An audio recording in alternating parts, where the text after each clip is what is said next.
Kikubor kibabnya ka Draupadi Murmu kala syajit kum ke Presiden Kabakhasan jong kari India. Returning officer jong ke presidential election bar Secretary General ka Raja Sabha UPC Modi ulapan benaya ke jing job jong ke Murmu hadin jong ke jing dep nyaw ye ki vote nen ke janmit. Ka Draupadi Murmu kalayok khurn ripsaw na ke shispa ki vote ha ke election bar ukertong jong ke yang persya apat Yashwan Sinha ulayok lai penriu na ke shispa. Kemurmu kedai ke banengkong na kiri red pat bat ke kenthe ke baar banyak bat ya ke kerdan kum ke Presiden Jong Kari. Chief Justice Jong Kari, Justice NV Ramana, Sashim Sma ya kemurmu las nginengkong ha Central Hall jong ke yang dorbar Parlimen.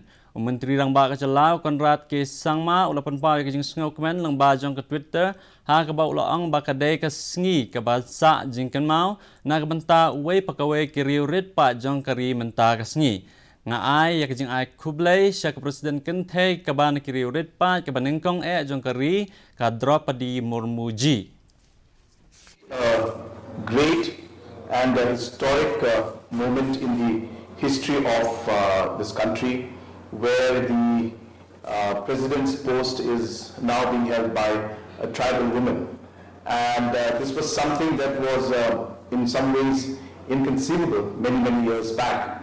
And today, the fact that this is happening shows how this great nation of ours is moving forward in the right direction.